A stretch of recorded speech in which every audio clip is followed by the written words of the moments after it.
Good. All right. Box ticket. All right. Just had to make sure everything was good to go. All right. My name is Brian Dalpiaz. I've been here since the spring of '98. I've taught mathematics here. How many of you were alive in the spring of '98? Several. How many of you were not alive yet in the spring of '98? This is obviously college themed. Better know a professor. That's me. That's my 5th grade school picture. And so some of the sound you're going to hear is a little bit loud, but this is stuff that's meant to be loud. So here comes my story.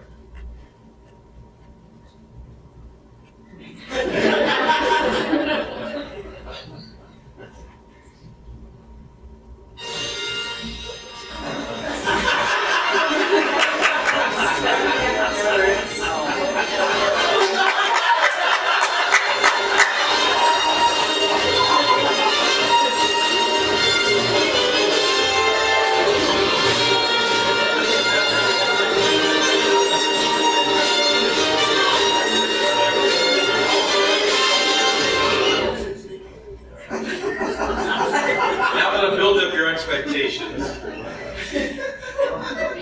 Some young pictures of me. I was a very curious child, creative. My favorite questions were why and what if. I believed in magic. I believed anything was possible. I remember when I was probably 3 years old, my mom telling me, we're going to take our cat Snoopy to the vet. And I said, what's a vet? And she said, it's an animal doctor. And I thought, cool. I gotta go see this. I wonder if it's gonna be a cat or a dog. That's what I envisioned an animal doctor being.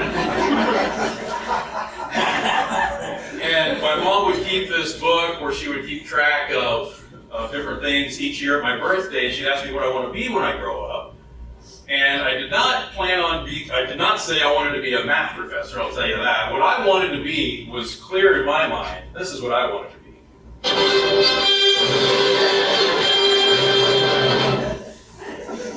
And she would say, Williams Fest. Well, yeah, there's a lot of John Williams here. Everything you hear is going to be John. She'd say, but Brian, you can't be Superman. Maybe in the movies, you could be an actor playing Superman. Like, no, Mom, I want to be Superman again. I believed in magic. I believed anything was possible.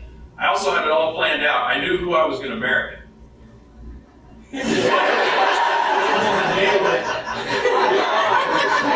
So, I was a man with a plan.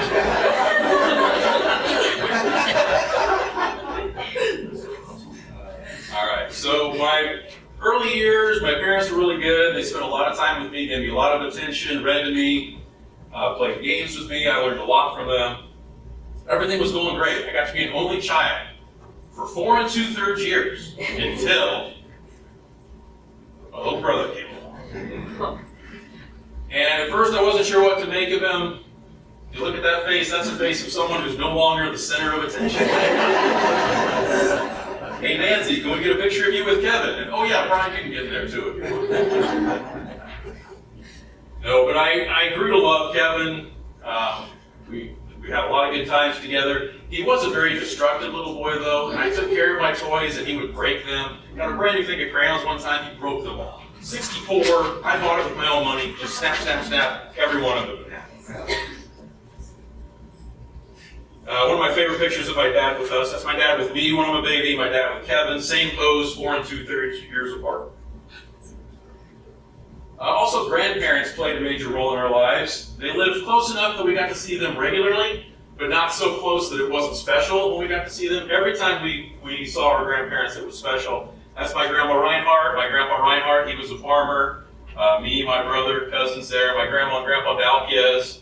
When I think of my grandpa Dalpiaz, I remember the tavern he used to own in Nokomis.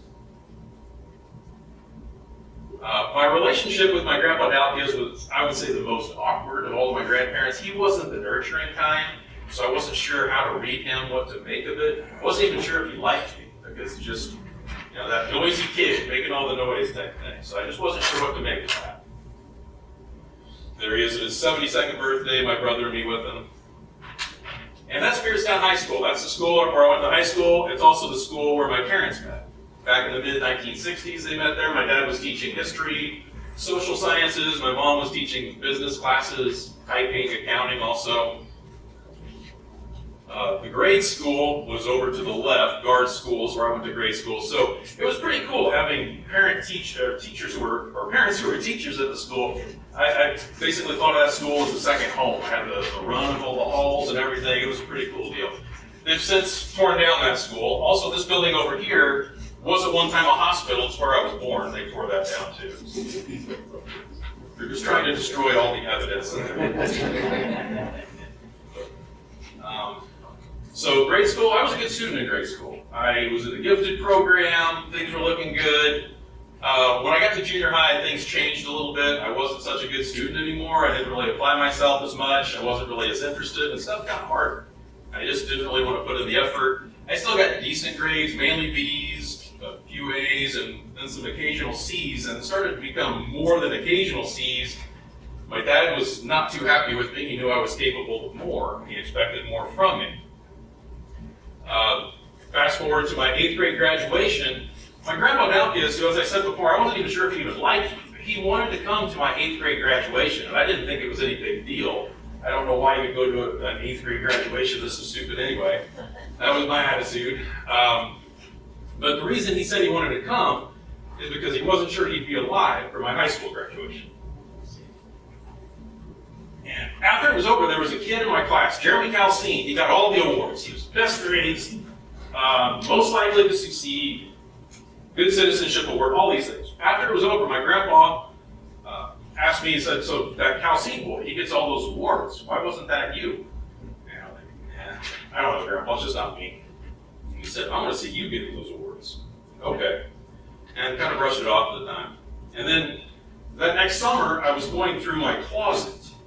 And I found an old report from when I was in the gifted program in grade school, and it said, Brian is a smart boy, he's fine following, he does not want to be a leader. But I think he could.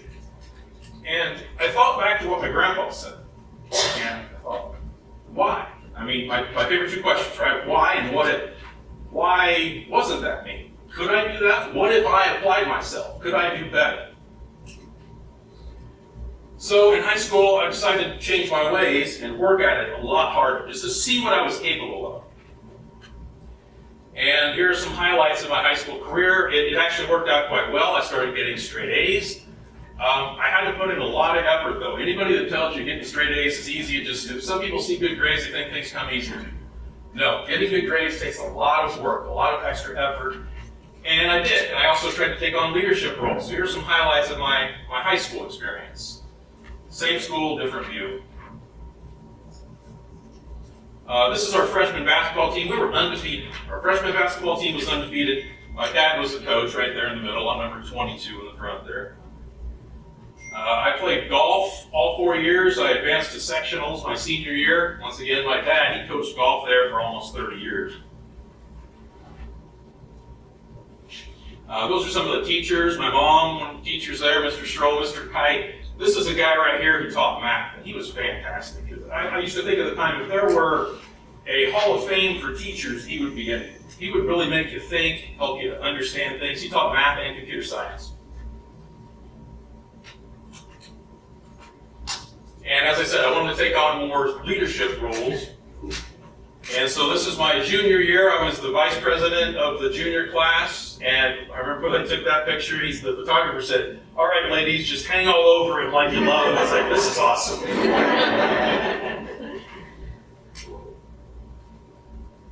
Senior year, I was senior class president.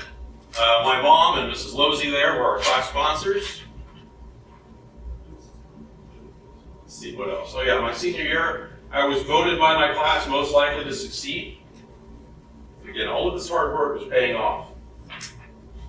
And I ultimately was valedictorian of my graduating class. Here I am giving my valedictorian speech at graduation. This is from the yearbook. It says, two proud parents down there. And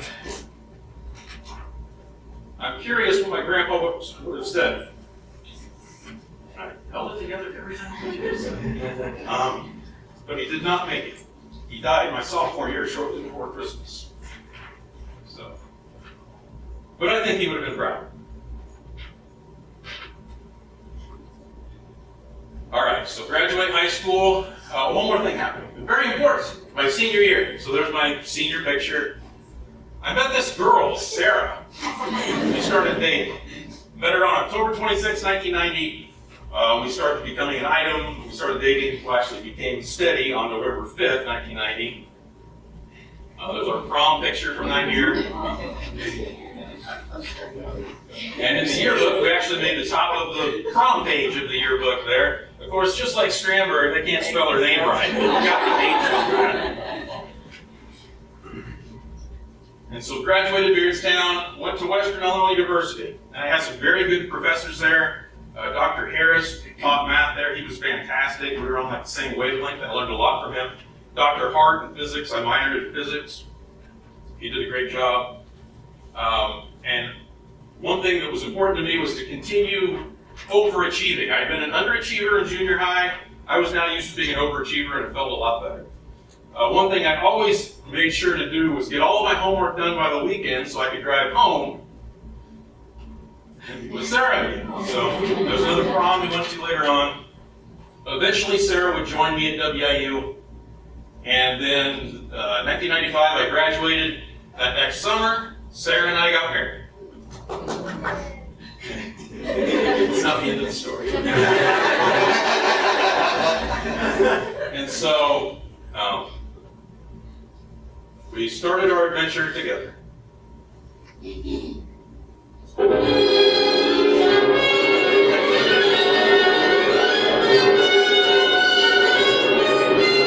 More John Blakers.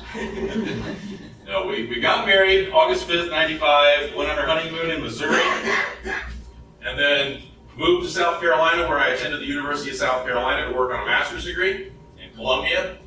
Sarah went there to continue her education, her undergraduate education. This was all over the course of 1 week. We got married, and a week later we're moving to South Carolina. Our parents helped us move in, and then when they all left, we held each other in our apartment and cried because we were all alone, just the two of us, in Columbia, South Carolina, which is a far cry different than Beardstown, Illinois. So, University of South Carolina, we have a lot of good memories there, too many to get into now, but it was just a little bit over 2 years of our lives, but so many things happened, they still stick with us today. Our Thursday evenings watching Friends with friends, having wings and raw fries. The summer of 97, I completed my master's degree and was confident I had a job lined up with the National Security Agency. They flew me up there 3 times, did all the background, not all the background, but did the psychological exam, the polygraph test, had several interviews, but they flew me up there 3 different times over about 3 months time frame. And it looked like things were going pretty well, but it was dragging on. It was taking a while. The guy that drove me around said, don't be surprised if it takes like 18 months until you get hired. I didn't want to wait 18 months to get hired. So I was taking on part-time jobs. I worked for Sylvan Learning Center for a while, teaching students from 1st through 12th grade. I worked in the athletic department, tutoring athletes, and I also did some other tutoring on the side. But I was ready for a stable job. Then I got a call from my grandma Reinhardt saying that there was a job opening at Spirit River College in Illinois. And so I applied, and I was interviewed. I drove up for an interview, and the very next day they offered me the job. I think there's one person in here who was on my hire. Missy was on that, right? I was like 12.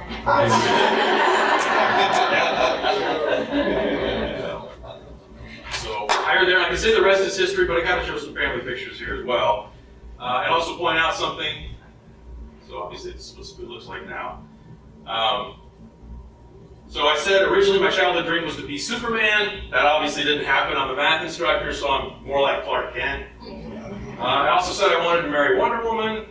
That didn't happen, but I did marry Sarah, and I think she could take it.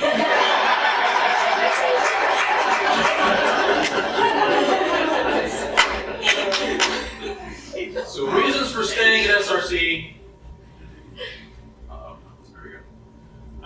Great group of people to work with. It has become like an extended family.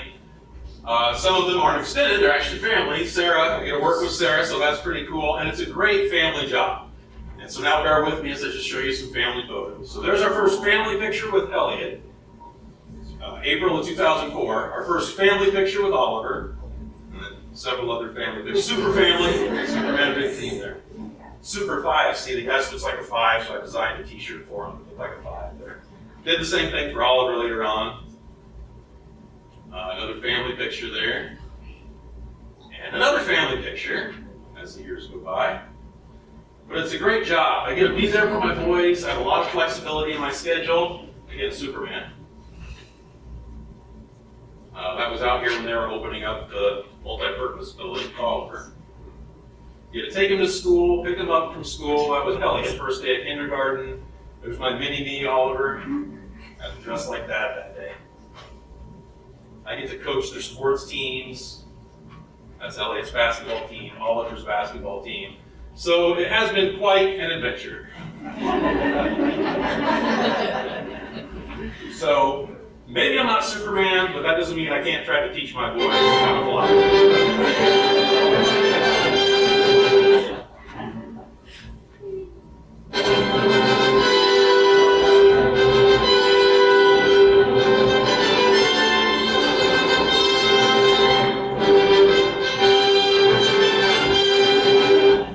That's it. I hope you found it entertaining.